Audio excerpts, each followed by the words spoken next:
There's a question that predates every language and every book, a question older than stars, older than space, older than thought itself. It is the pulse beneath all seeking, the echo beneath all silence. Why does life exist? You may have heard this question whispered in your own quiet moments, on sleepless nights, under trembling skies, or in the stillness that follows heartbreak. Perhaps you've never dared to voice it aloud, fearing the vastness of its reach. Or perhaps it has haunted you since childhood, when you first looked into the mirror and realized you were alive, and that no one could fully explain why.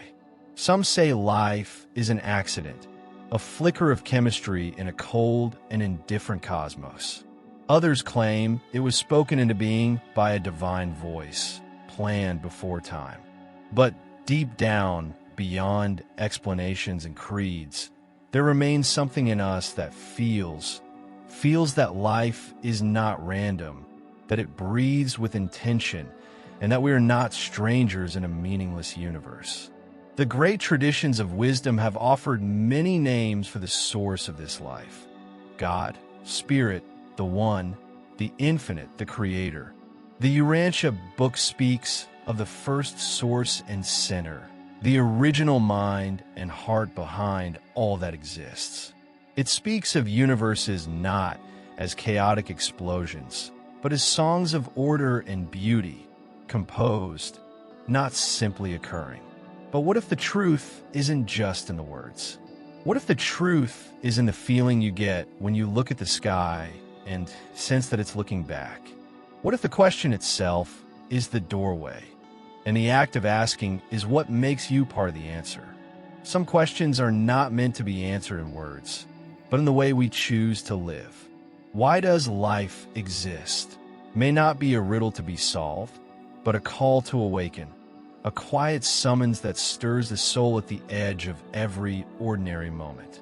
It is there in the way a child reaches instinctively for her mother, in the way trees stretch without effort toward light, in the silent ache of longing that sits behind human eyes.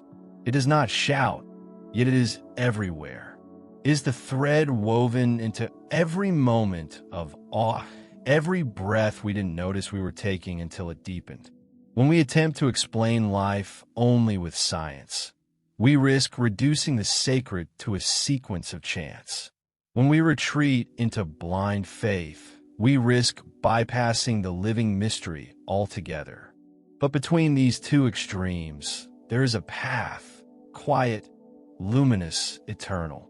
The path of wonder, the path of surrender, the path where mystery is not feared but welcomed, not controlled but embraced.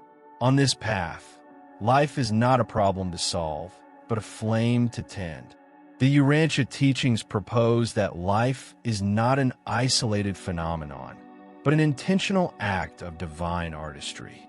Every mind, every atom, every moment exists as part of a grand symphony orchestrated by a source who is not merely powerful, but personal, intimately aware of every beating heart, every trembling soul.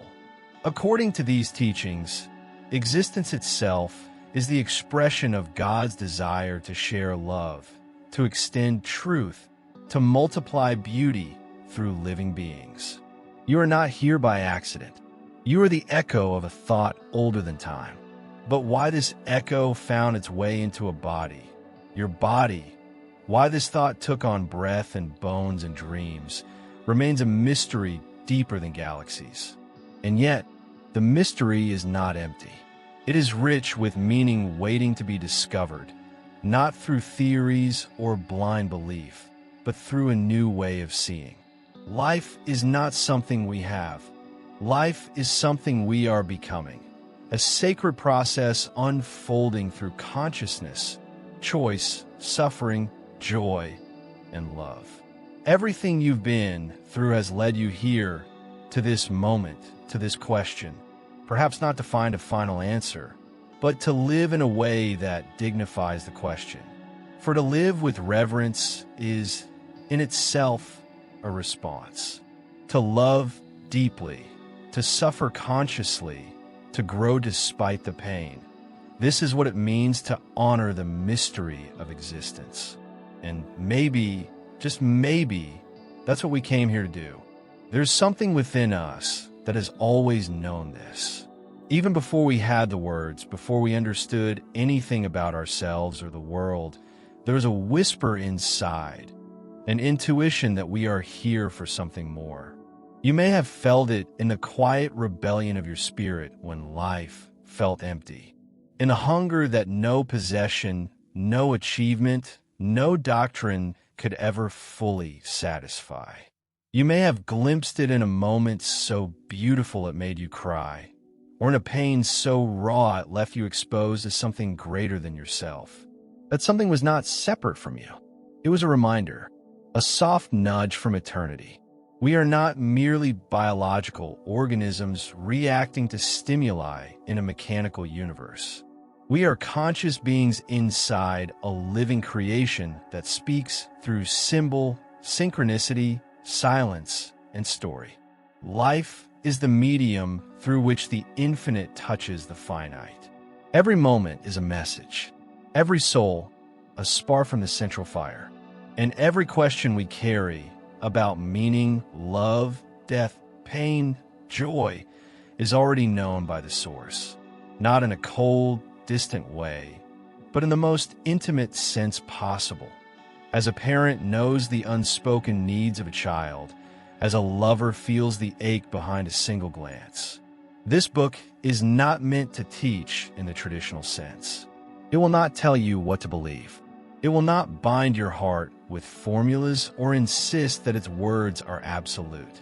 Instead, it invites you to return to a knowing that lives beneath the surface of your mind, to what the Urantia revelation calls the thought adjuster, the indwelling fragment of God.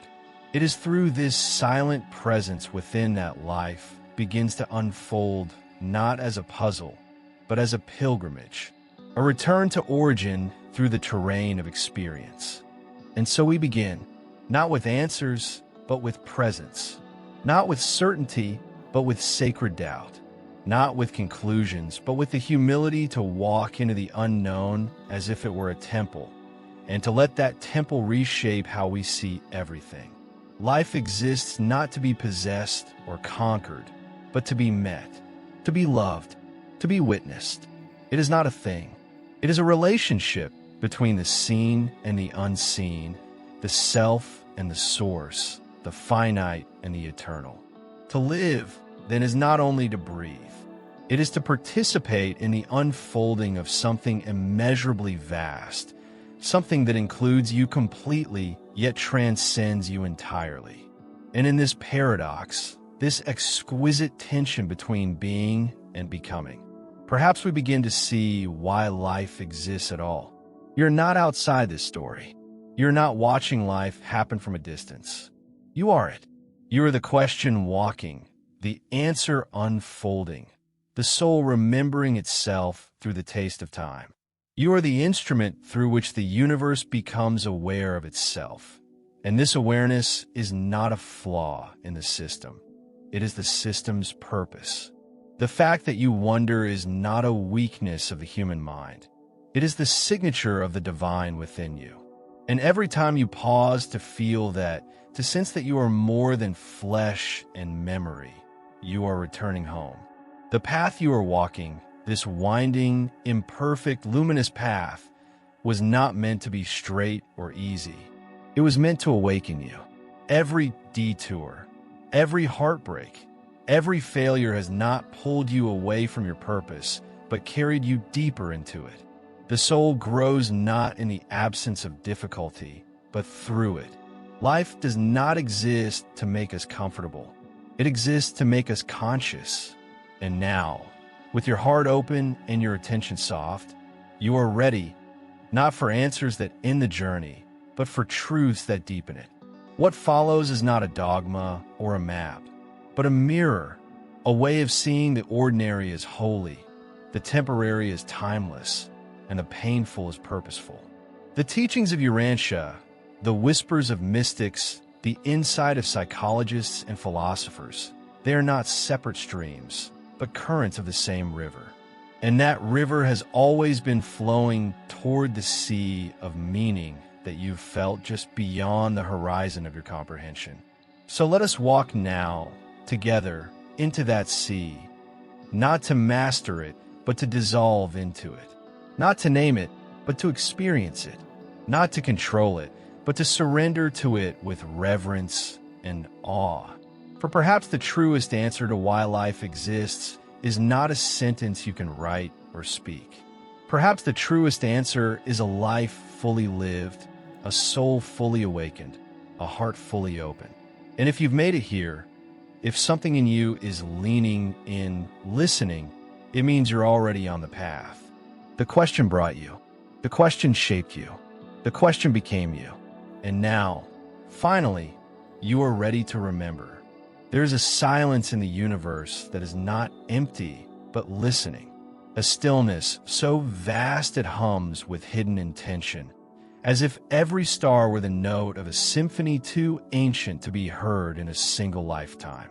To walk beneath such a sky and believe it to be random is to look into the eyes of a newborn and see only biology.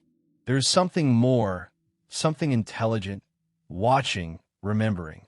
The Urantia revelation dares to speak aloud what so many have felt in the quiet, that the universe is not a machine, but a mind, not a cold expanse of matter, but a radiant field of meaning. That all of creation is born from an originating source, a supreme intelligence not bound by time or form, a father not of flesh, but of essence. This is not a poetic metaphor to comfort us in the dark. It is the central truth that turns the darkness into light. Everything we see, everything we are, exists because of this mind, not in theory, but in active presence. Science, in its most luminous moments, has begun to whisper the same. The quantum field, once viewed as a chaotic substructure, now appears to dance in patterns of probability guided by observation itself. Reality bends around awareness. Consciousness affects the very unfolding of matter. What Urantia describes as the universal father, quantum physics echoes in uncertainty and entanglement. Thought and energy are not separate domains. They're the architecture of existence. The world does not simply exist. It responds. Carl Jung, in his descent into the depths of the psyche, encountered not chaos but archetype. He found that beneath our individual minds, there exists a shared pattern, a collective unconscious where symbols arise across cultures, as if all humans are dreaming the same primordial dreams. He did not invent this vision. He uncovered it, like an ancient root beneath the soil of consciousness. Urantia affirms this in its descriptions of the supreme mind, in which all lesser minds participate. You are not alone in your thinking. You are part of the thinking of the cosmos. And Teilhard de Chardin, mystic paleontologist of the soul, envisioned evolution itself not as blind motion, but as ascent toward a point omega, a convergence of all minds into divine unity. To him, love was not sentiment, but structure, the gravitational pull of consciousness drawing itself toward completion. What we call progress, he saw as the universe awakening to itself. Life evolving into self-awareness was not a happy accident. It was the goal all along. If the universe is indeed a mind, then we are its thoughts, individual expressions rising and dissolving in the breath of eternity. This is not a metaphor to beautify the cosmos. It is the fundamental nature of reality, as revealed by mystics, scientists, and prophets alike. Urantia speaks of the infinite spirit and the mind of God, not as distant abstractions, but as the living circuitry through which all beings think, feel, and become. Every being is plugged into this living network, this spiritual nervous system of creation. The very act of consciousness, your awareness in this moment, is proof that you are part of a mind far greater than your own. The Hermetic traditions knew this long before telescopes or fMRI scans. As above, so below. They said, not to sound mystical, but because they had seen the reflection of stars in the eye of a human being. They understood that the structure of reality was mirrored in the soul, that the patterns governing planets were the same patterns governing perception. And now, modern neuroscience confirms what the sages always felt, that the human brain, in all its electric fire and delicate symmetry, is not only a receiver of signals from the body, it is also a transmitter, an interpreter of frequencies beyond its own making.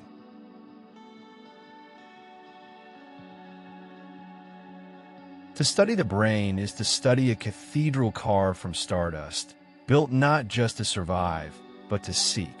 Its architecture reflects ancient design.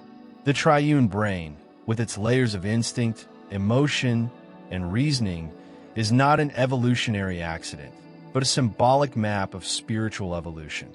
Reptilian survival, mammalian bonding, and finally the neocortical flowering of meaning, all echoing the journey from matter to mind to soul. And what does the Urantia Book say if not this?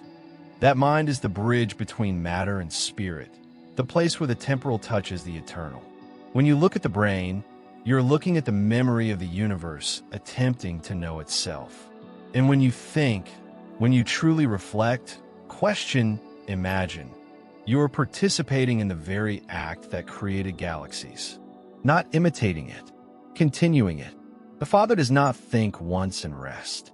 The Father thinks in you, through you with you. To call the universe a mind is to admit that it has memory, desire, and direction. It is not a blind expanse unfolding without guidance. It is aware of itself, through layers, through beings, through time.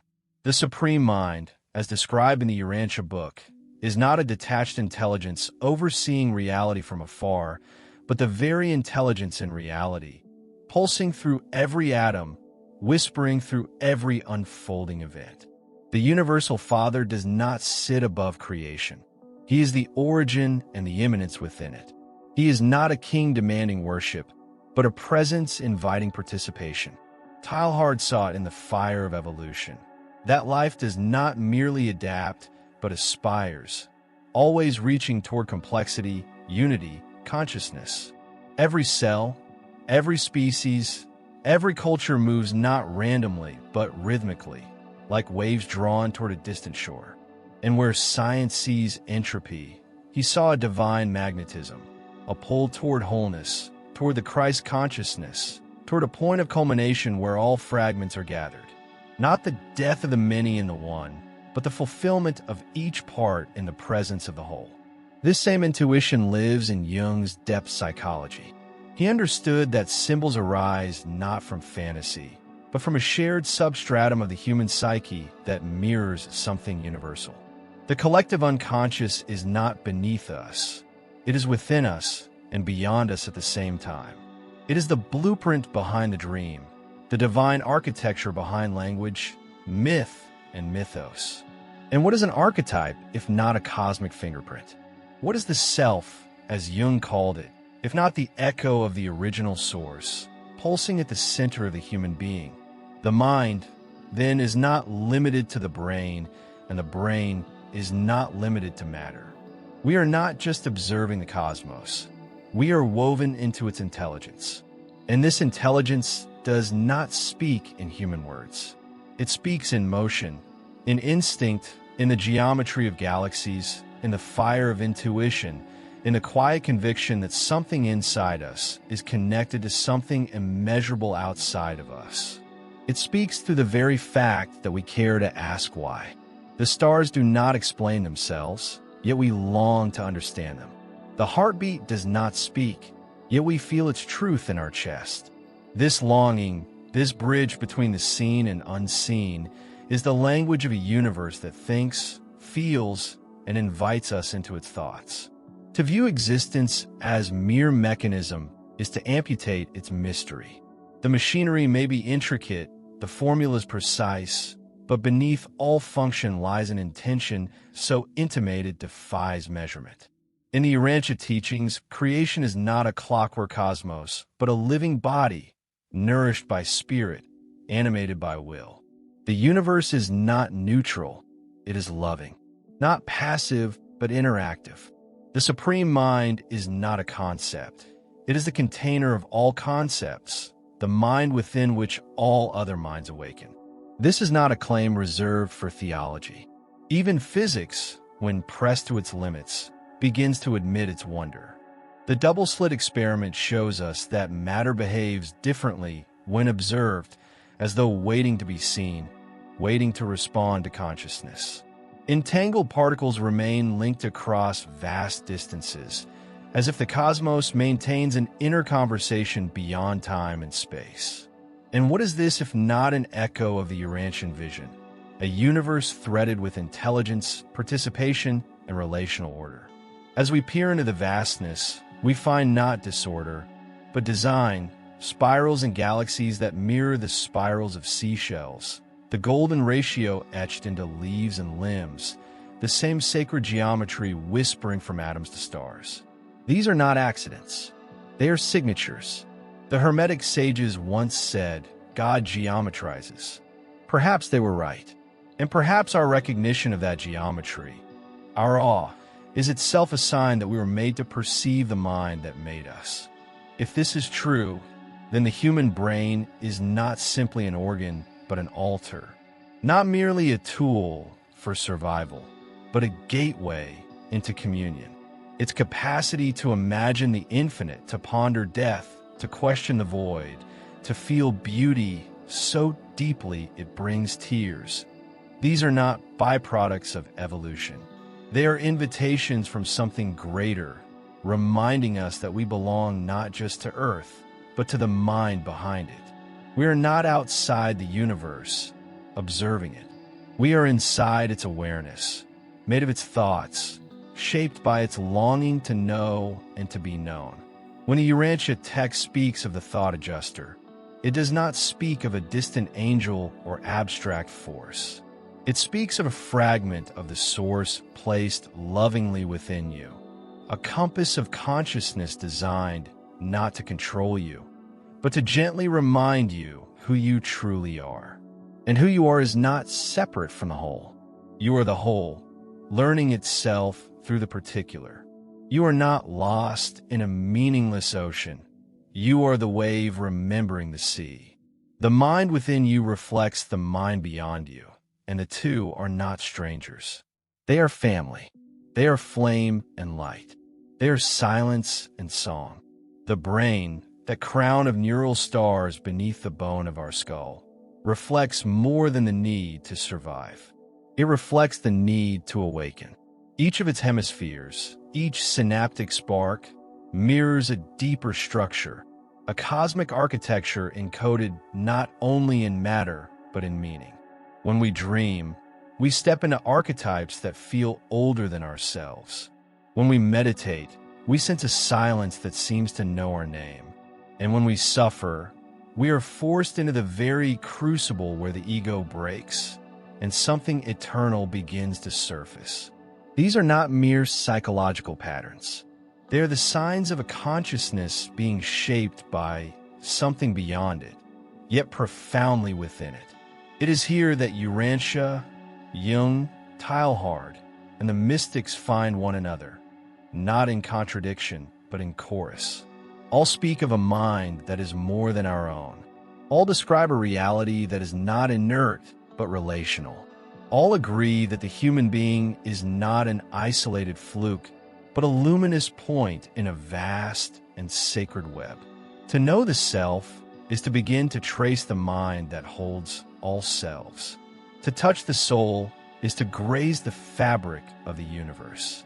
You are never separate from the source. You are never meant to drift alone. You are part of the mind that gives form to stars and gives meaning to sorrow. You are a reflection, yes, but also a revelation.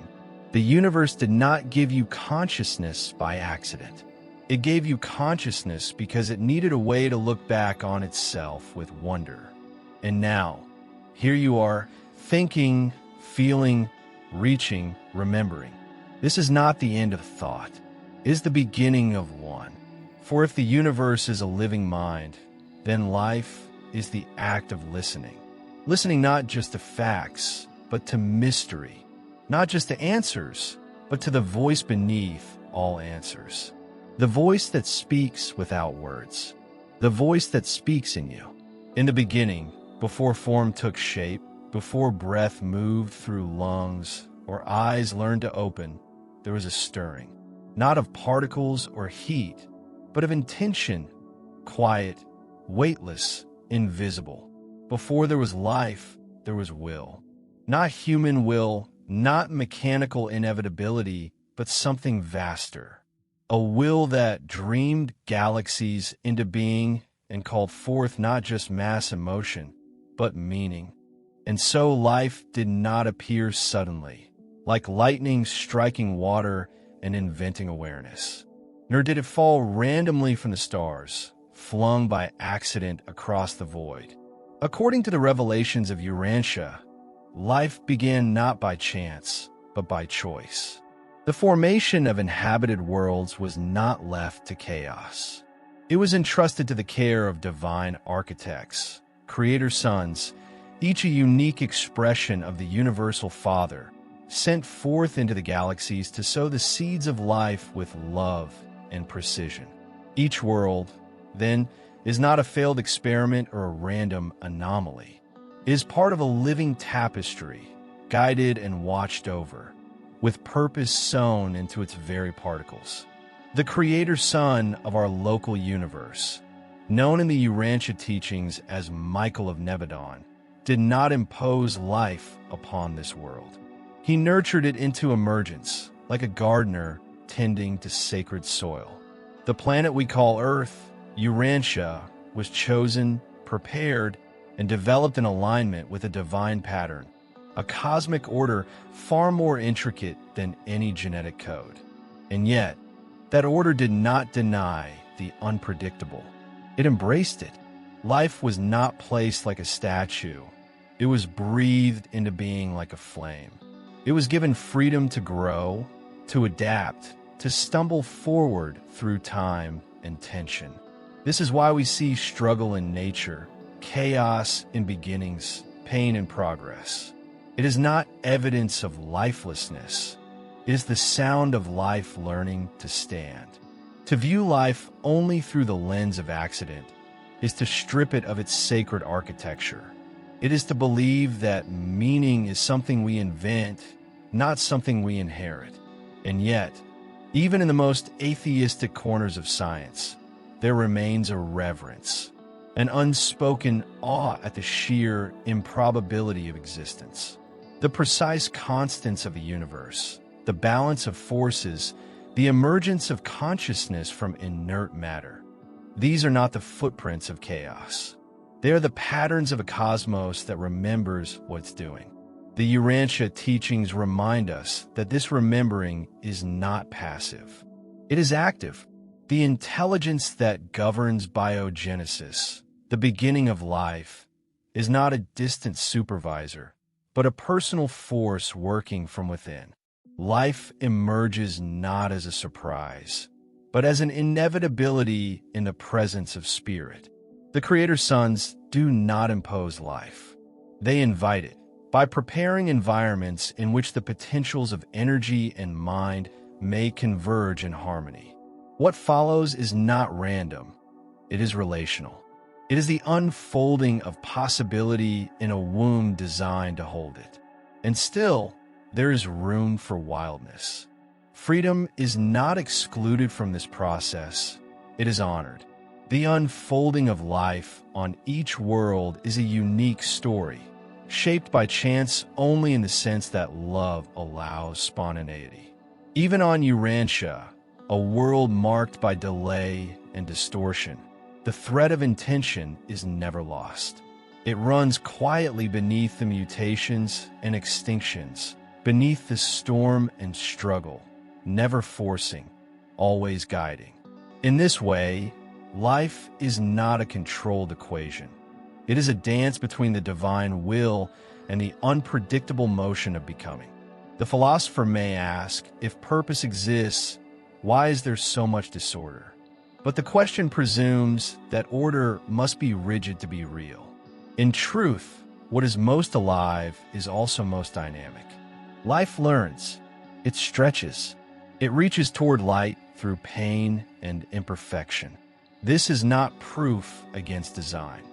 It is the fingerprint of a creator who loves freedom enough to let it grow wild. Even the chaos has choreography.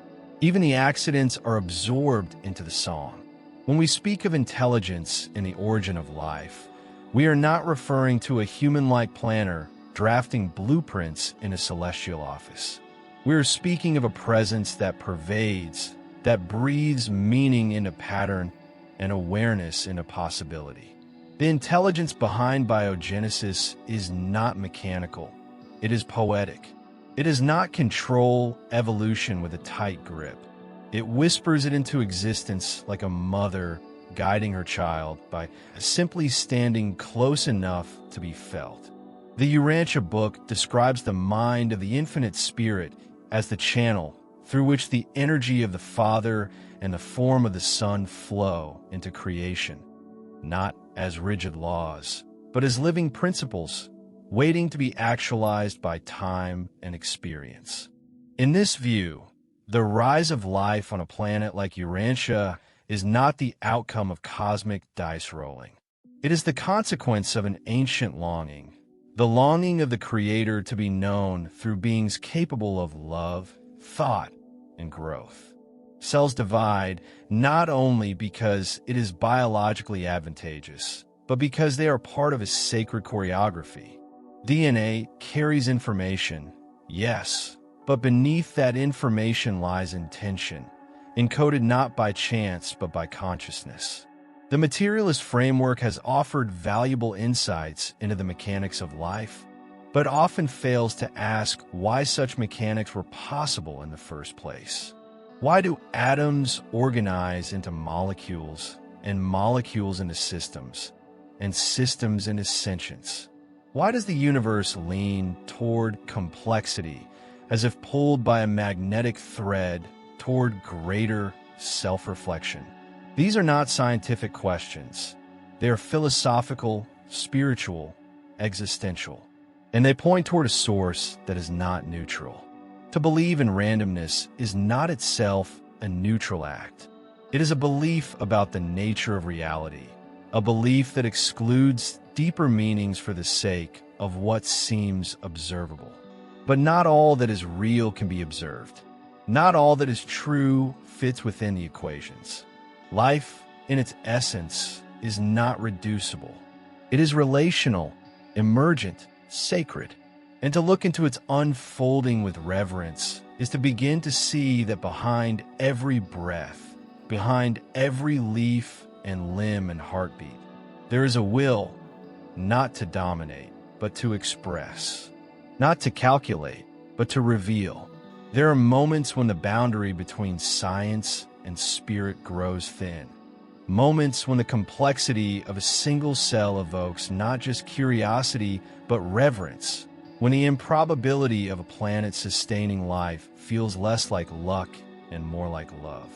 In those moments, something ancient in us awakens. Not a theory, not a belief, but a memory. A memory that life is not just happening, is being offered. This offering, according to the Urantia revelation, flows from the deepest center of all things, the universal Father, whose desire to share himself results in the creation of beings who can, in time, come to resemble him. But this resemblance is not cosmetic. It is experiential. It is born not of design alone, but of participation. The Creator's sons do not merely engineer life. They plant it like a seed, knowing that for it to bear fruit, it must struggle upward, whether seasons stretch beyond itself. And so life unfolds in the tension between freedom and guidance. It is never forced, yet it is never abandoned.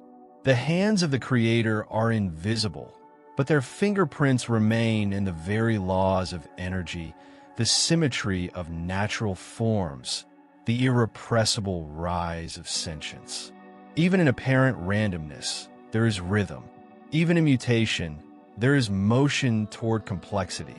The will behind life does not erase mystery, it sanctifies it. To imagine that all of this, the spiral of galaxies, the spark of neurons, the ache of longing, and the miracle of birth, is simply the product of statistical inevitability, is to close our eyes to the most evident truth of all, that life wants to exist, not as a chemical reflex, but as a conscious act. Life leans toward awareness the way flowers lean toward the sun, and the reason is not accidental, it is essential. It is written into the fabric of being. This is not to say that suffering disappears in the presence of purpose, or that randomness never plays a role, but it is to say that underneath the chaos, there is coherence. Underneath the pain, there is process. And within the vast and improbable beauty of life's emergence, there is a question that cannot be answered by data alone. It is the same question that stirs us to write, to seek, to wonder, what if all of this means something? The materialist may scoff, may say that meaning is illusion. But even the skepticism is born of a mind capable of caring. Even doubt is a sign that we were made to reach beyond what is seen. And it is in that reaching, not in certainty, but in surrender, that we begin to touch the truth, that life did not appear from nowhere for nothing. It came from love for love. It was summoned. It was wanted. And so were you. To be human is not simply to walk upright or to speak in complex sounds. It is not merely to build cities, plant crops, or bury the dead. To be human is to hold within one's breast a paradox so vast it defies comprehension. A body made of dust and a soul made of God. We are not simply organisms reacting to environment. We are mysteries wrapped in light, containers of something ancient, quiet, and unspeakably alive. The Urantia revelation speaks of this mystery with sacred precision. It calls it the thought adjuster, an indwelling fragment of the universal Father, silently present in the minds of human beings, not as an observer or overseer, but as a guide, as a whisper, as the divine echo we feel in our most lucid moments of conscience and clarity. This fragment does not force, but waits. It does not shout, but invites. It is not separate from who you are.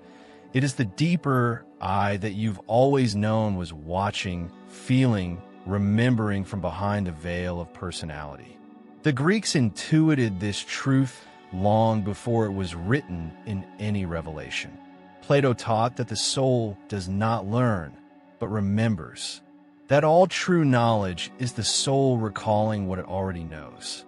He called it anamnesis, a sacred recollection. And what is it the soul remembers, if not its origin? Its union? Its birth from something perfect that now calls it home through dreams, through longing, through the ache we call purpose? Jung, too, reached into that silence. For him, the self was not the ego, not the persona, not the surface identity that shifts with age or culture. The self was the totality, the inner divine blueprint, the archetype of wholeness that calls the individual toward integration, toward individuation. And this journey, this path of becoming whole, is not psychological alone. It is spiritual. It is the slow unveiling of a truth that has always been there, that we are more than our history, more than our traumas, more than our name. There is a presence inside you that has never aged. It has no memory of beginning, nor fear of ending. It has watched your joys without attachment, your suffering without judgment. It is not the voice that speaks first, but the one that speaks after silence. Sometimes it emerges in dreams, sometimes in the moments just before sleep, or in the stillness after grief has stripped away all pretense. It does not belong to the world, but it came here with you, and it has never left.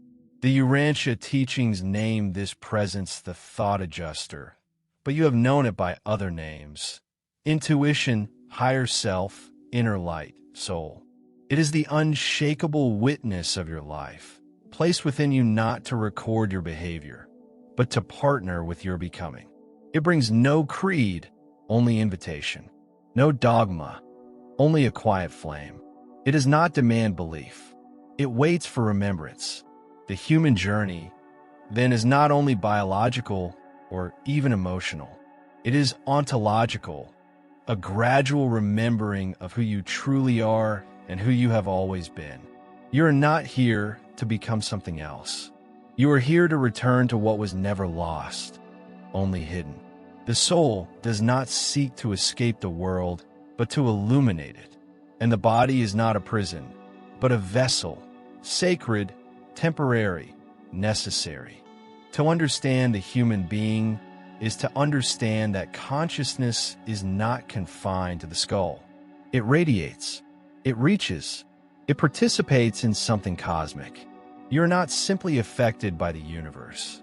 You affect it. Every thought you offer to the silence, every act of love, every leap of faith ripples outward into the subtle architecture of reality. You're not a spectator of creation. You are its co-creator. You are not merely made of stardust. You are made to reflect the light that made the stars. There is something quietly extraordinary about being human, and it is not the ability to build or conquer or reason. It is the ability to reach inward and upward at the same time, to ask questions that no other creature asks, to feel the invisible weight of longing and a hunger not only for survival, but for meaning. This longing is not a flaw in our design. It is the design. It is the whisper of the infinite calling the finite back into remembrance. According to the Urantia teachings, the human being is not a finished product, but an unfolding revelation. We are born not whole, but with the capacity for wholeness. The adjuster does not arrive after some merit is earned. It is given freely, silently, from the moment we are capable of moral choice. It lives with us through our confusion, through our forgetting, through the years when we mistake identity for worth and progress for purpose. It does not interfere, but it leans ever so gently toward integration, toward fusion, toward the moment when we will no longer see ourselves as separate from God, but as the living extension of His thought, His breath, His will.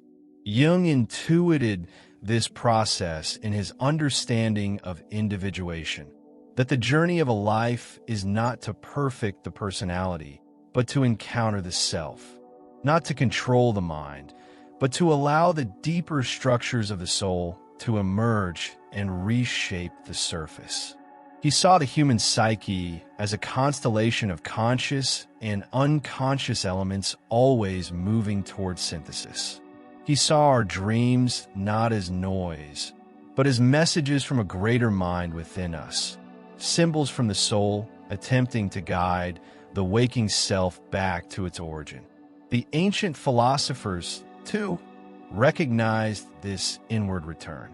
They did not see the body as evil, nor the world as a trap, but rather as a temporary veil, a necessary space through which the soul could rediscover its wings. For Plato, the world of the senses was a shadow of the real, but the soul carried within it the memory of light. To live well was not merely to obey rules, but to remember.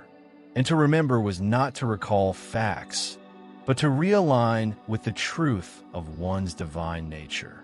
To live as a human being is to stand at the crossroads of spirit and soil, to carry within you both the hunger of earth and the fire of heaven.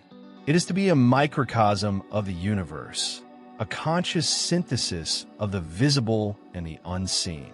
You are not simply in the cosmos. The cosmos is also within you.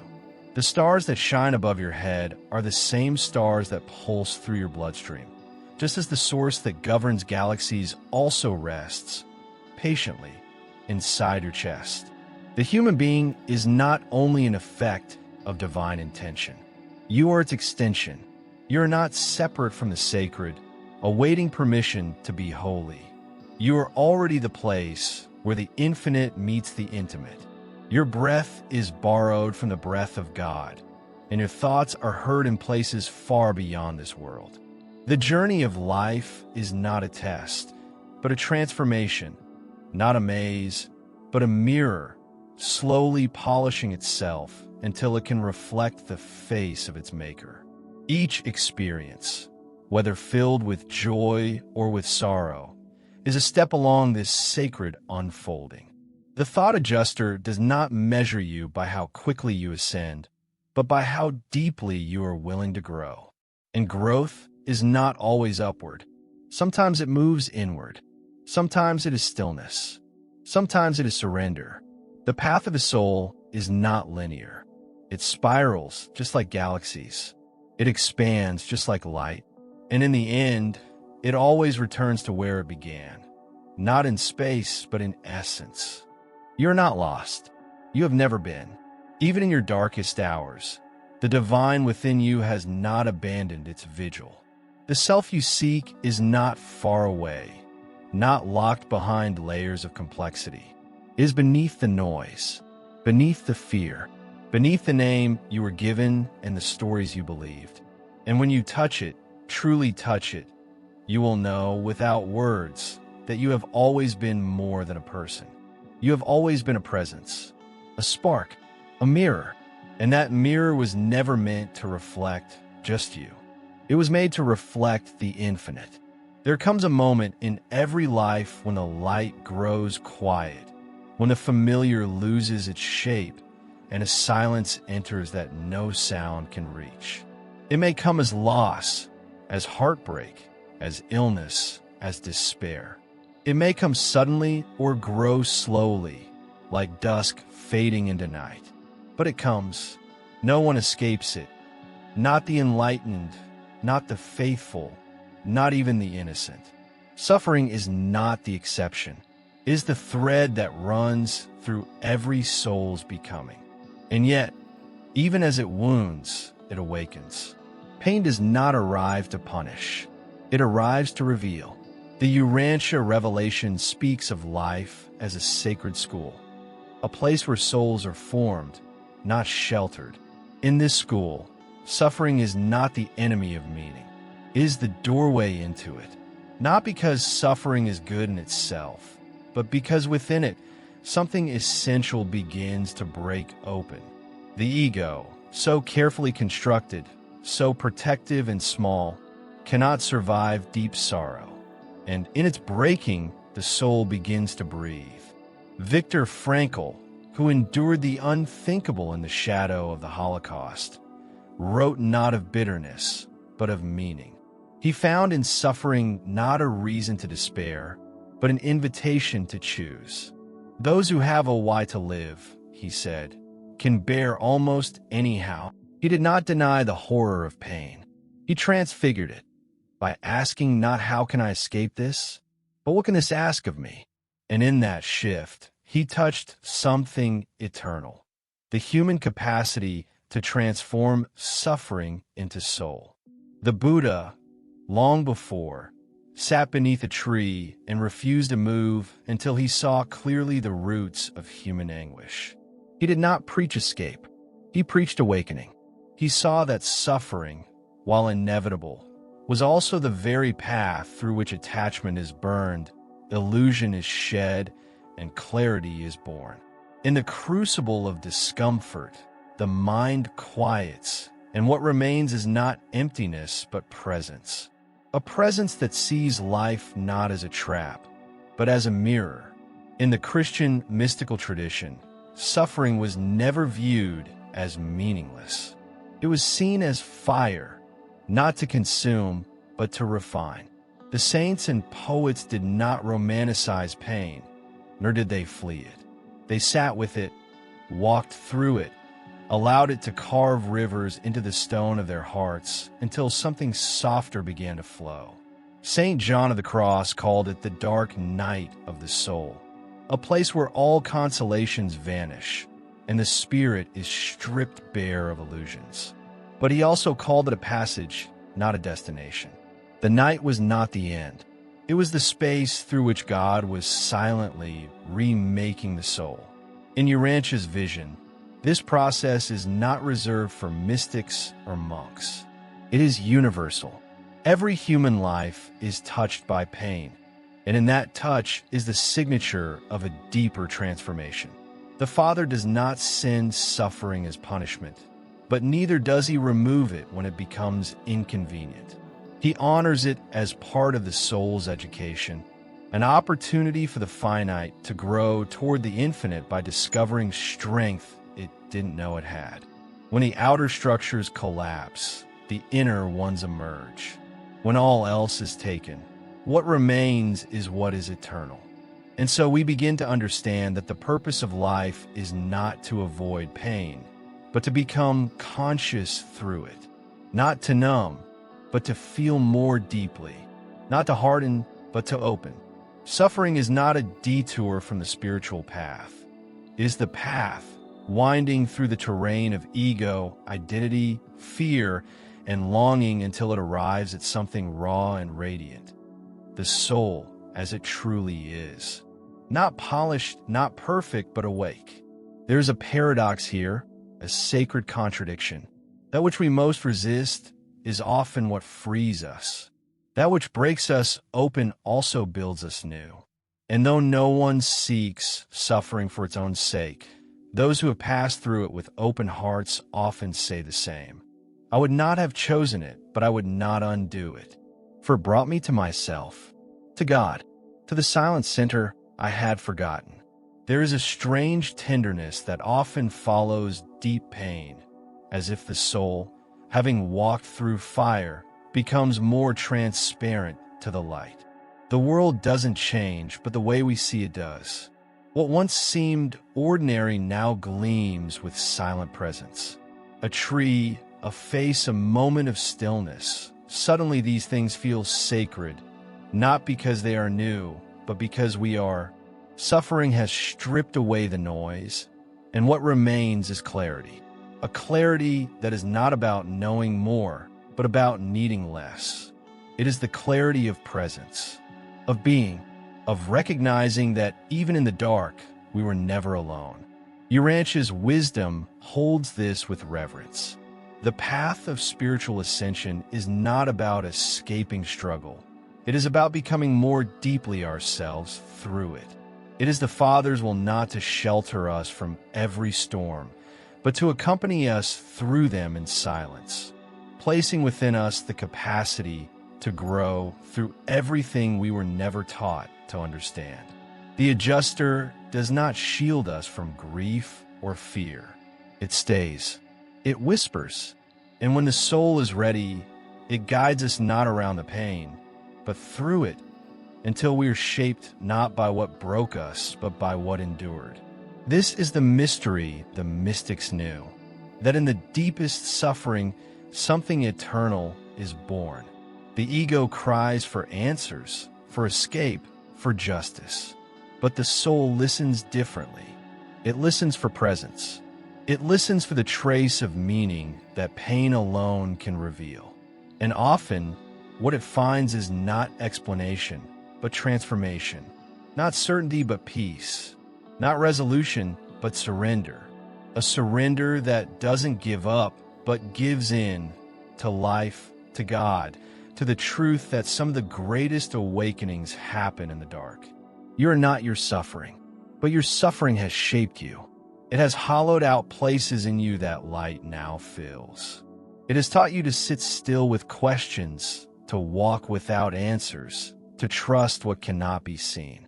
And in doing so, it has made you not smaller, but larger. More human, yes, but also more divine. And perhaps that is the hidden purpose. Not that we are spared the pain of being alive, but that through it, we remember we are more than alive. We are becoming aware. We are becoming whole. There's a moment in the unfolding of each soul when the question of freedom becomes inescapable. Not freedom in the political sense, nor the shallow autonomy of doing whatever one pleases, but the deeper freedom, the quiet, trembling realization that every thought, every gesture, every decision is a brushstroke on the canvas of one's own becoming. In this moment, something shifts. Life is no longer something that happens to us. It becomes something we are shaping from within. The Urantia revelation holds free will as the most sacred gift granted to personal beings, a divine trust placed into the hands of time-bound creatures capable of eternity. This gift is not a test. It is not a trap. It is a permission to participate in creation itself. God does not desire puppets. He desires partners, beings who can, through their own inner light, choose truth, beauty, and goodness not because they must, but because they see. To choose, then, is not a casual act. It is the axis upon which reality tilts. Every choice reveals something, not only about the chooser, but about the structure of reality itself. The path you walk is not pre-written in stone. It is alive, like a field of seeds waiting for attention, intention, and care. What you choose to believe, to value, to love, these things shape the architecture of the unseen as surely as rivers carve through rock. Destiny is not imposed from above. It is constructed moment by moment, in the sacred space where freedom meets responsibility. Freedom, when truly understood, is not a burden. It is a mirror. It shows us not only who we are, but who we are becoming. Every decision is a quiet revelation, peeling back the surface of the self to reveal the direction of the soul. And yet, this freedom is not license. It is not the unchecked indulgence of desire, but the conscious alignment of will with meaning. The more awake we become, the more we recognize that freedom without awareness becomes fragmentation. Real freedom includes responsibility, not the weight of guilt, but the sacredness of authorship. Psychologically, we speak of autonomy, of differentiation, of becoming one's own center of gravity. But beneath these terms lies a deeper truth. We were never meant to live by reflex or conditioning. The divine intention, echoed in the structure of the mind itself, is that we become response-able, capable of responding to life from a place of conscious presence. To respond, not react. To choose, not repeat. The Urantia perspective affirms this evolution of the will. The Father does not manipulate choice, but surrounds it with spiritual presence.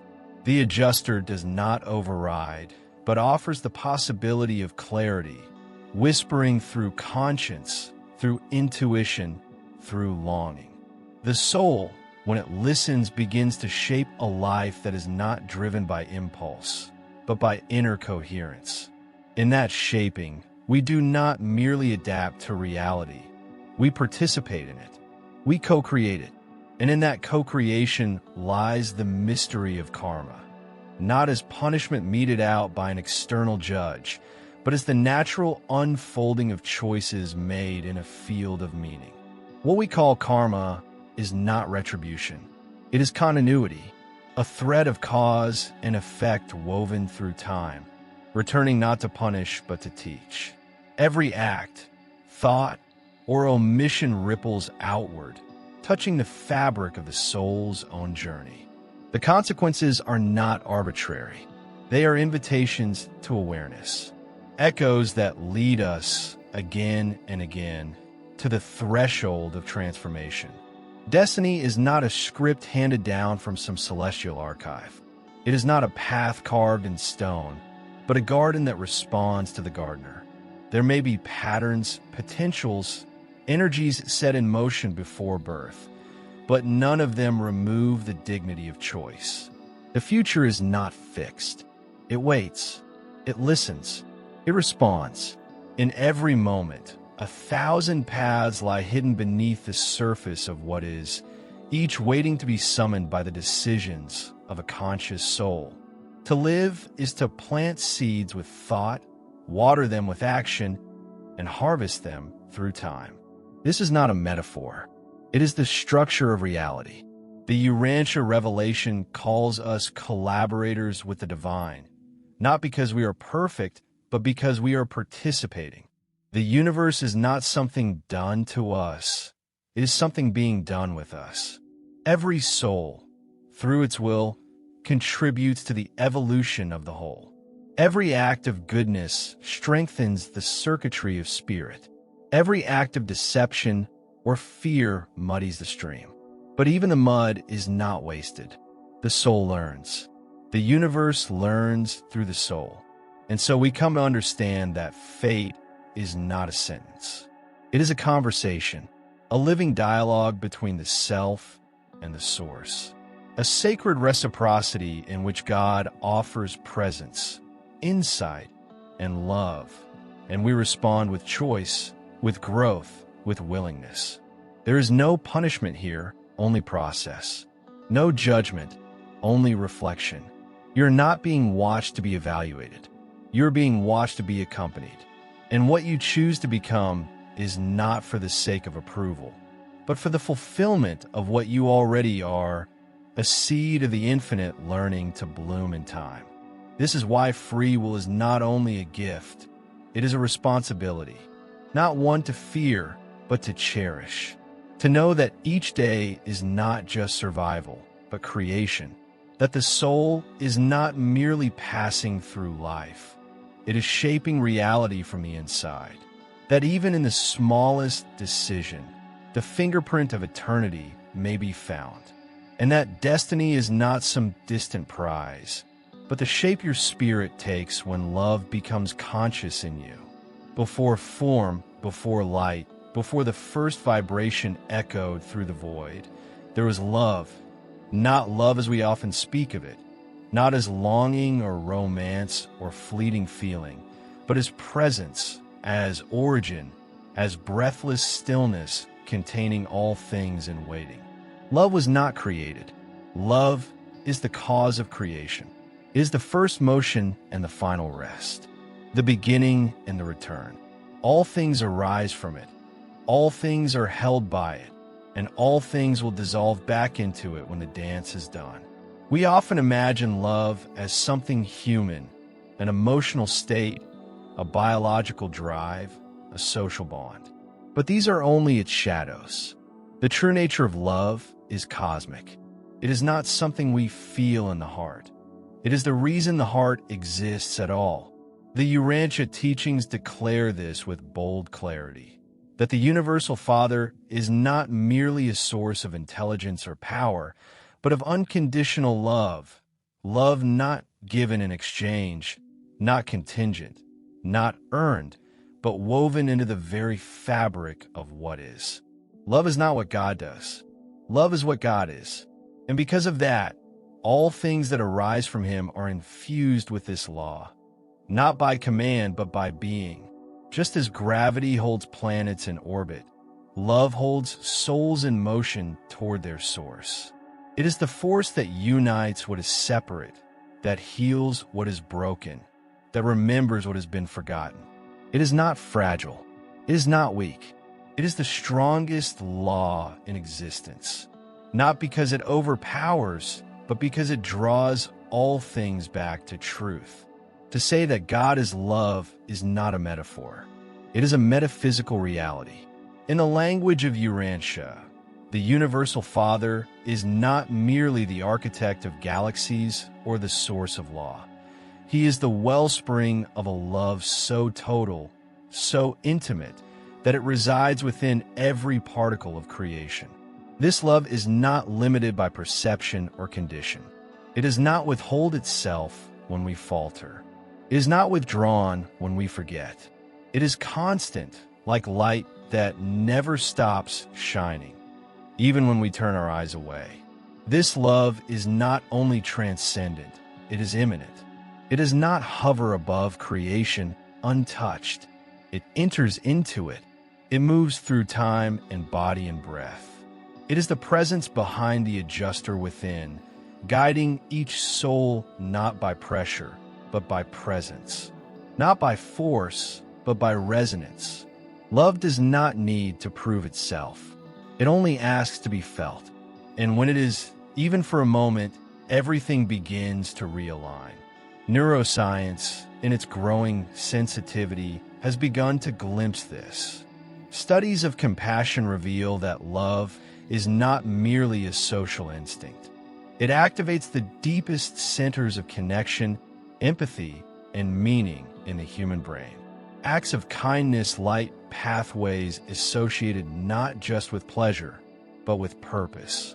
The heart, once thought to be a mere pump, is now known to emit its own magnetic field, one that expands and responds to emotional states, connecting human beings in ways we are only beginning to understand.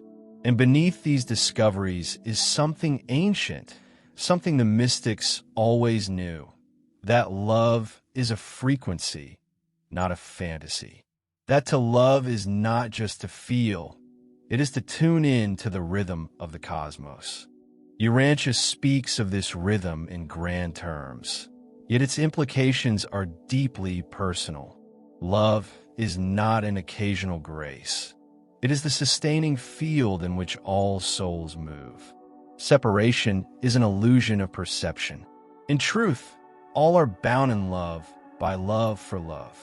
Even the suffering we endure, the confusion we carry, the moments of isolation, none of these remove us from love's reach. Rather, they become the very spaces where love reveals its power to hold what is broken without needing to fix it immediately. Love does not hurry. It does not push. It waits. It listens. It remains.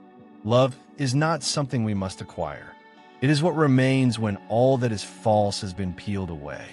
It is not earned by perfection, nor lost through failure. It is the quiet music beneath the noise of fear, the invisible thread that binds all things seen and unseen. It moves not in bursts, but in constancy. It is not bound by form, but made visible through our willingness to become transparent to it. In the teachings of Urantia, love is not a reward for faith, it is the origin of faith. It is not the result of goodness. It is the ground from which all goodness grows. It is the law not only of spirit, but of structure. The universe does not hold together because of force alone. It holds together because love does not let go. The gravity of galaxies reflects, in mirrored form, the gravity of divine affection, drawing all souls, however distant, toward their center, their source, their home. This is why love, more than any other force, transforms. It is not simply comfort, it catalyzes. It is not merely soothe, it awakens. To touch, it is to remember. To give, it is to expand. To receive, it is to become something more than what one has known. Love asks nothing but everything. It asks that we see, that we surrender our cynicism and defenses, not because they are wrong, but because they're too small to contain the magnitude of what we are. Every spiritual path that endures finds its center here. Beyond symbols and names, beyond doctrines and differences, the mystics, saints, scientists, and sages return again and again to this unchanging pulse. Love is not optional. It is essential, not because we must feel it at all times, but because it is always there underneath the pain, underneath the questions, underneath the silence. Love is not something we carry. It is something that carries us. And in this light, all of life becomes sacred. Every moment, every breath, every encounter becomes a meeting point between the eternal and the now. When we choose to love, not sentimentally, but truly, we are not just reflecting God. We are participating in God. We are allowing the origin to become the way, and the way to become the destination. For in the end, all things that begin in love will return to it. And when we look back on this life, we will not ask how much we achieved or how far we reached. We will ask how deeply we loved, not because it was required, but because it was the only thing that ever really was. There's a silence that arrives at the end of every breath, a hush too deep for words, too ancient for explanation. It is the silence we call death, not because it ends life, but because it reveals what life alone could not. For most, it is a shadow that hovers behind every joy, a presence we learn to fear before we understand. But for the soul that remembers, death is not a falling away. It is a doorway, a threshold, a return. The fear of death has shaped the human psyche for millennia. It haunts the stories we tell, the rituals we create, the choices we make when we forget what we are. Yet beneath this fear lies a question older than suffering itself. What if death is not the end? What if, instead of erasing us, it awakens us? The Urantia revelation answers not with vague hope, but with luminous detail. Death is not a disconnection from God. It is a transition into deeper proximity. The soul, having outgrown the temporary garment of the body, is received not by nothingness, but by continuity. What we call death is, in truth, a sacred shift, a release from density into a higher frequency of existence. The personality remains. The soul is preserved, and consciousness is not extinguished, it is clarified. Urantia speaks of the resurrection halls of the mansion worlds, the Urantia realms, vast spheres of spiritual evolution where the soul awakens gently, restored to itself and its journey. No torment awaits, no divine wrath, only process, only guidance. The experience of death, then, is not one of punishment or judgment. It is one of unfolding, of remembering what the body could never fully carry. The loved ones who leave us do not vanish. They step forward into another room of the same great house, and we, still tethered to time, feel their absence while they begin again, renewed. To see death only as a loss is to see the horizon as the end of the sea.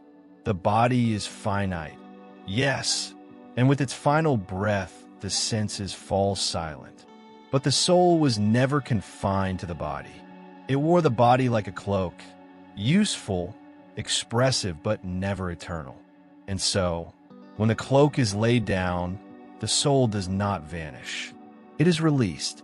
It rises, not in haste, not in violence, but in silence, like the morning sun through a field of mist. The mansion world described in the Urantia Book are not mythological reward lands or metaphysical metaphors.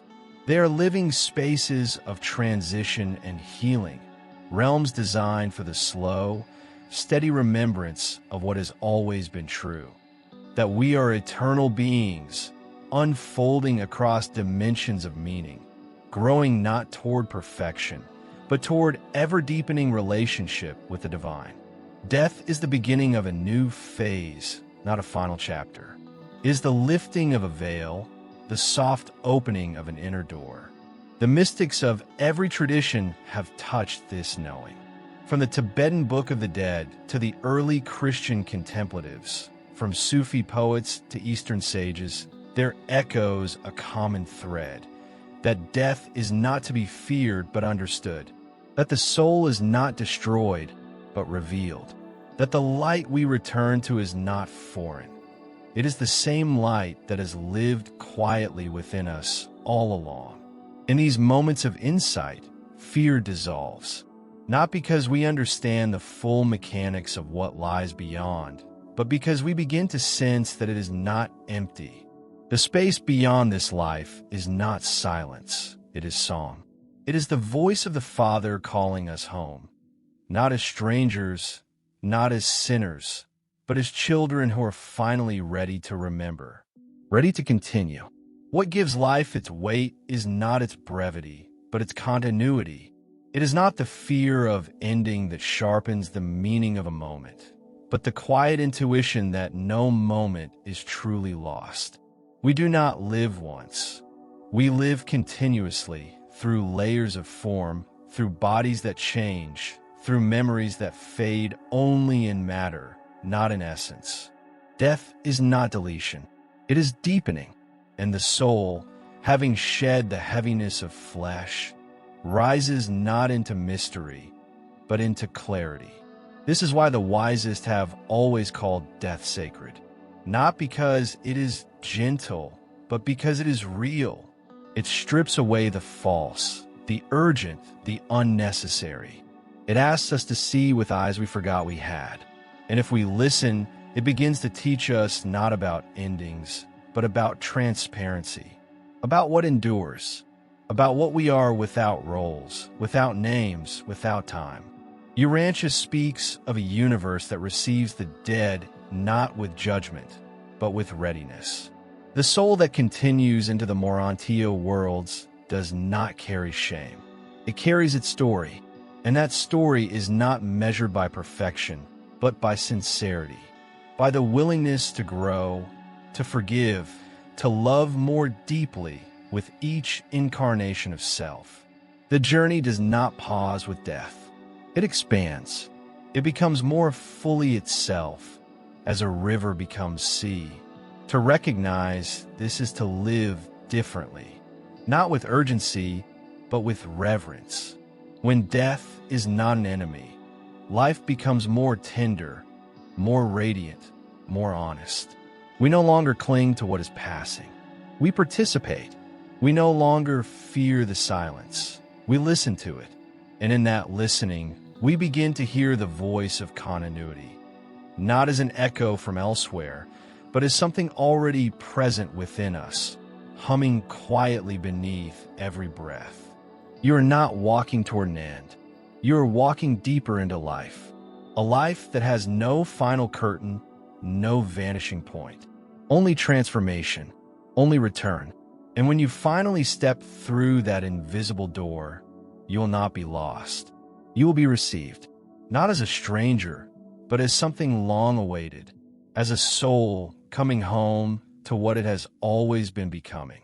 We often look to the stars for meaning, searching the heavens for signs that our lives are part of something more. And yet, the truth has never been far. It is not found only in distant galaxies or celestial revelations. It pulses through the veins of the everyday. It whispers from the soil, from the faces of strangers, from the quiet courage of those who love despite not being seen. The mission of the human being is not written only in the sky.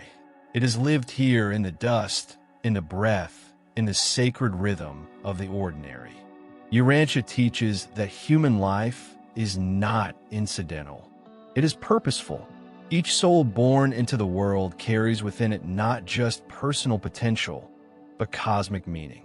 This life is not a pause before the real journey begins.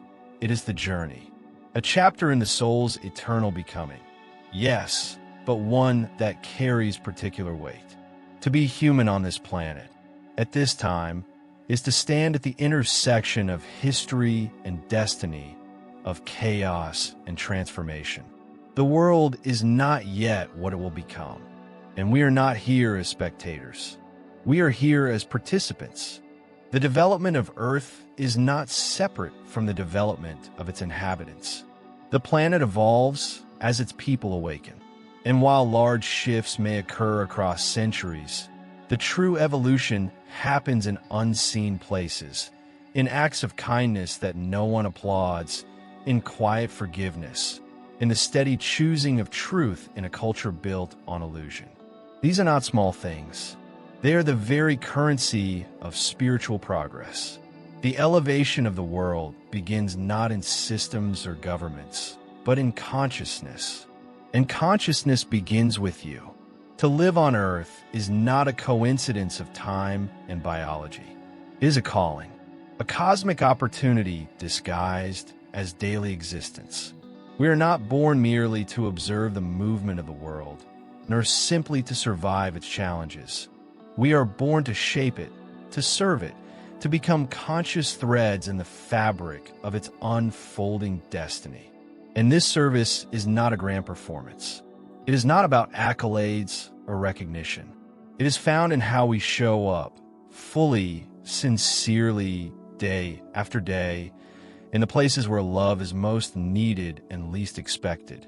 Service, in the Urantian sense, is not sacrifice that empties, but love that overflows. It is not submission. It is collaboration.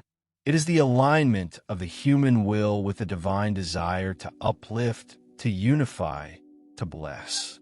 The soul does not serve by escaping the world, but by entering it more fully, with open hands and open eyes, seeing each task, no matter how humble, as part of a wider harmony. The great symphony of cosmic evolution is not composed only by angels and gods. It is also written in the quiet moments when one human being chooses compassion over indifference, presence over distraction, forgiveness over pride. The collective spiritual development of Earth is not a vague ideal. It is a reality being written every day through individual decisions. We are not waiting for the planet to awaken. The planet is waiting for us. And it begins not in movements or revolutions, but in hearts. It begins when one person dares to become whole, to live from soul, to embody the sacred in their thoughts and their hands. Each human being is a node of light. And when even one of those lights burns brighter, the darkness is diminished for all. True spirituality is not escape. It is incarnation. It is bringing the light of the divine into the grit of the human. It is washing dishes with awareness. It is speaking gently to those who cannot love themselves. It is doing the difficult thing not because it is expected, but because it is right. The world is changed not only by vision, but by action, by applied presence. And this, too, is part of the great human mission, to remember that the divine is not elsewhere. It is here, waiting to be embodied in the simplest of ways. It is easy to imagine that purpose lies somewhere beyond us, that the sacred is reserved for saints, for visionaries, for those born with a sense of destiny etched into their bones. But the truth is softer, closer, more human. Purpose is not always loud. Often, it arrives in quiet clarity, in the decision to speak with kindness, to tell the truth when it is inconvenient, to carry hope when the world forgets how to. The mission we came for is not written in thunder. It is carried in the weight of our presence. Urantia reminds us that Earth is not an accidental or abandoned world. Though it has known delay and deviation, it remains under the care of celestial hands, its progress not forgotten, but actively nurtured. And yet, this care does not excuse us from our role. It invites us into it. We are not children to be rescued, but co-workers in the slow and luminous project of planetary healing. What happens here matters in realms far beyond what we see. The choices we make ripple into circuits of light that reach beyond this globe. And every step toward truth, every movement in the direction of goodness, bends the arc of Earth toward greater harmony. You do not need to understand the whole picture to live your part well. You need only to trust that each moment holds the seed of the whole, that washing the feet of another is no less holy than interpreting the stars, that raising a child with love or walking through pain without bitterness may uplift the world more than any sermon or shrine. To live with purpose is not to escape life's messiness. It is to infuse it with meaning. It is to understand that divinity is not something we wait for. It is something we carry. And when we live that truth, the sacred becomes visible, not in visions, but in deeds.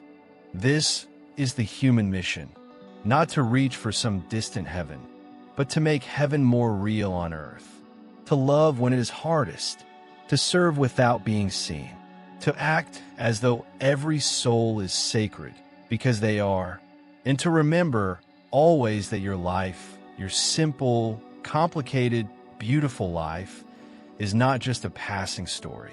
It is part of the greater becoming of the universe. Somewhere deep in the heart of each human life, beneath the noise of goals and fears, there lies a quiet curriculum. It is not written in books or passed down through dogma, yet every soul knows it.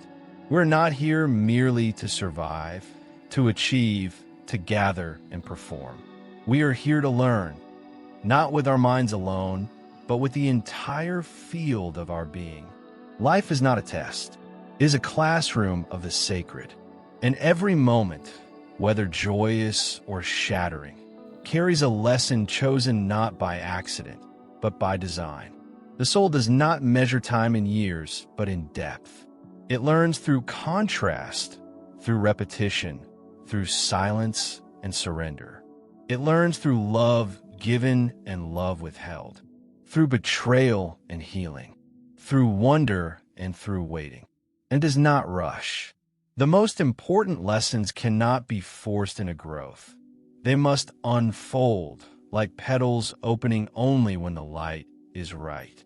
Forgiveness cannot be taught in theory. It must be lived through the ache of betrayal and the choice to release. Empathy cannot be memorized. It must rise from having felt what another feels. Strength is not the absence of breaking.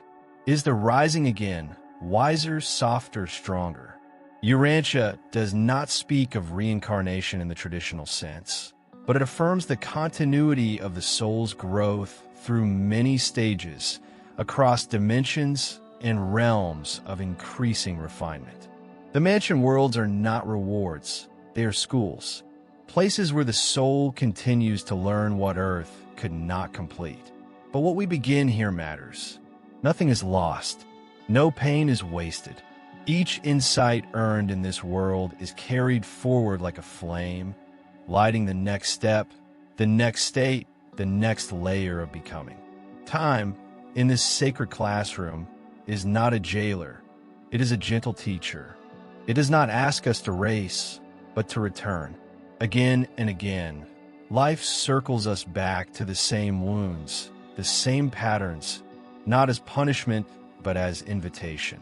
Every repeated pain is not a failure, but a deeper lesson still unfolding.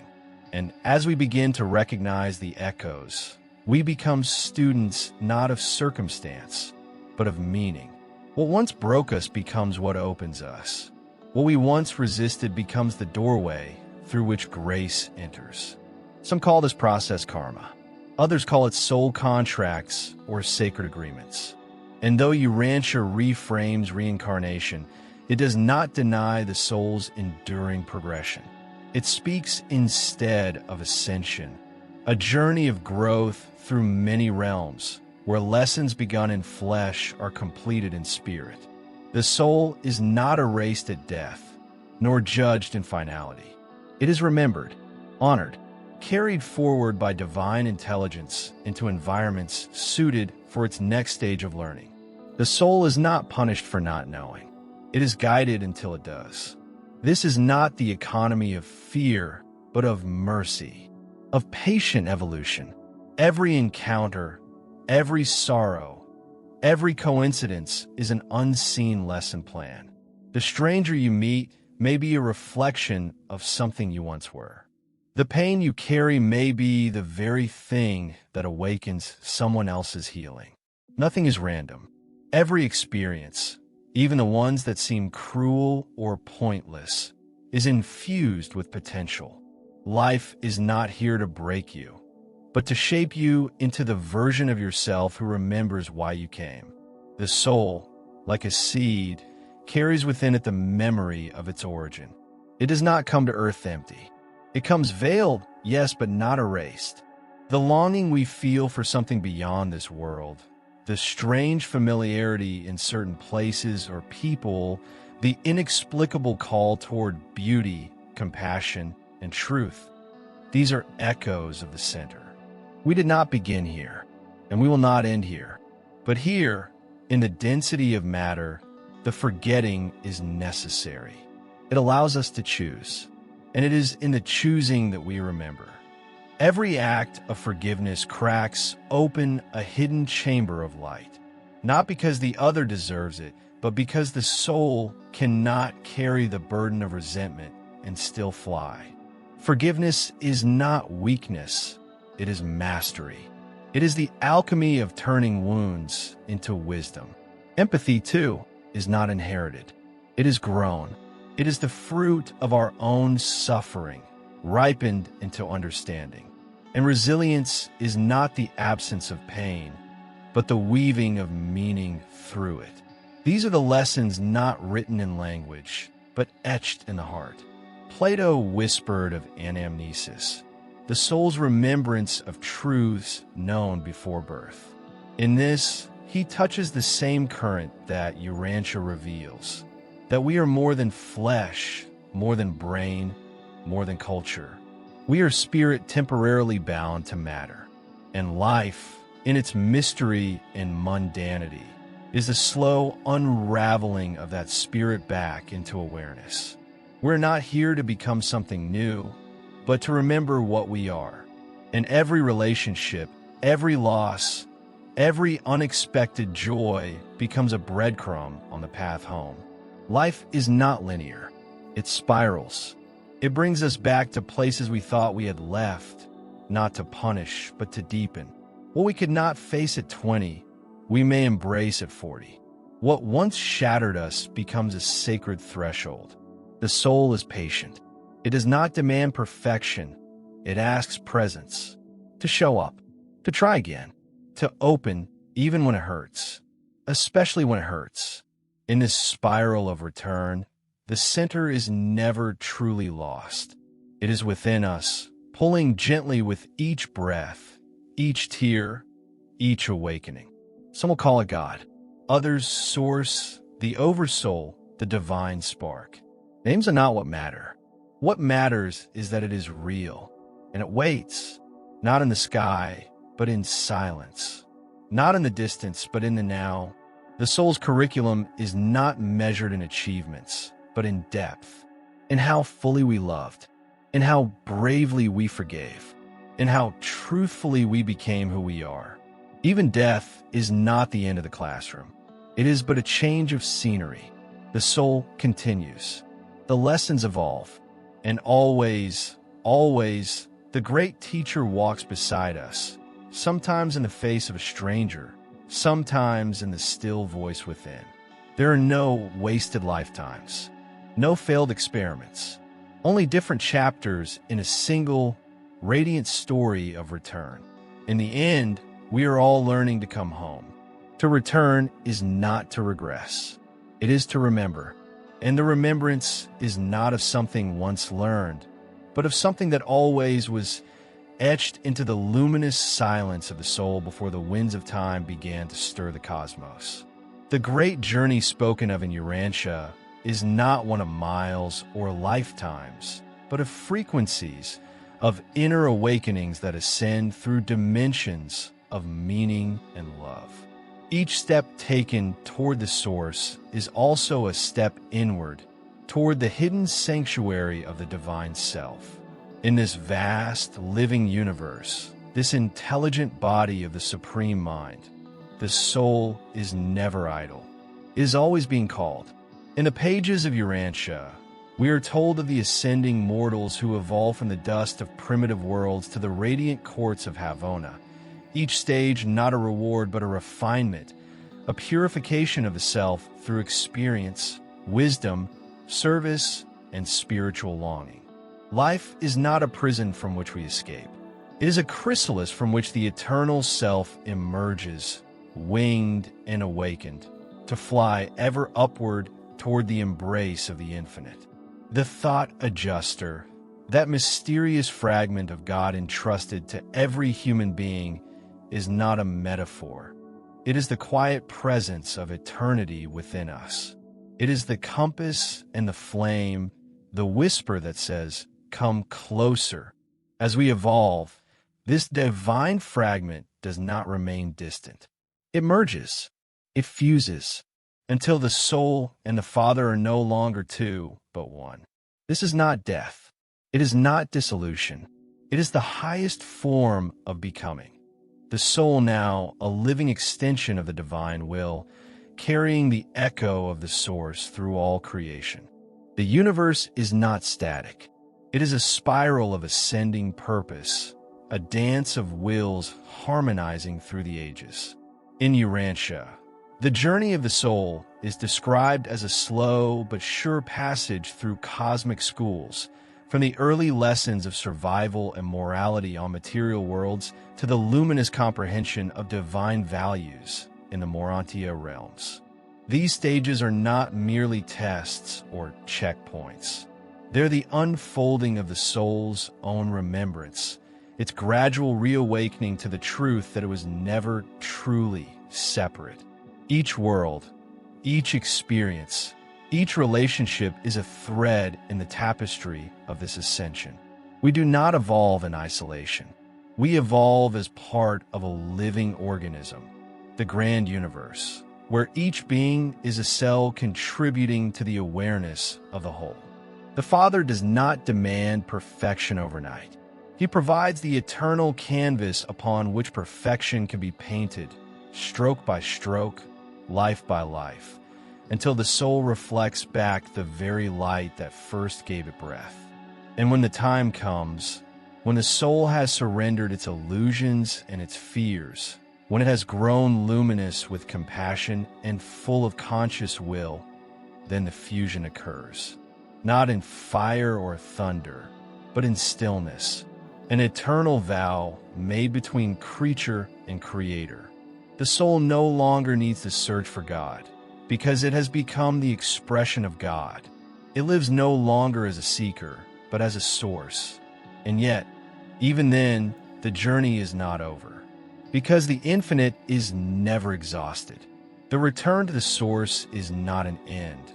It is the doorway to deeper beginnings. And so the journey becomes the pilgrim, the path, and the walker one. What began as a whisper of longing in a finite creature becomes the thundering silence of union with the infinite. The adjuster, that sacred fragment of God within, has never ceased its patient guidance, not as a master, but as a companion, a flame within the heart, gently drawing the soul homeward. And when the fusion comes, when the final veil dissolves, it is not annihilation, but fulfillment. You do not disappear into God. You become more fully yourself, more real, more radiant, more eternal. The soul, once a fragile echo of divine origin, becomes a voice of harmony in the celestial chorus. And this voice will not fade, for eternity is not a static reward. It is an ever-deepening expression of love, will, wisdom, and joy. From world to world, from light to greater light, the soul continues, now immortal, now fused, now a unique and unrepeatable tone in the grand symphony of existence. The source awaits not with judgment, but with open arms that have always been wrapped around us. The return is not a correction, it is a celebration.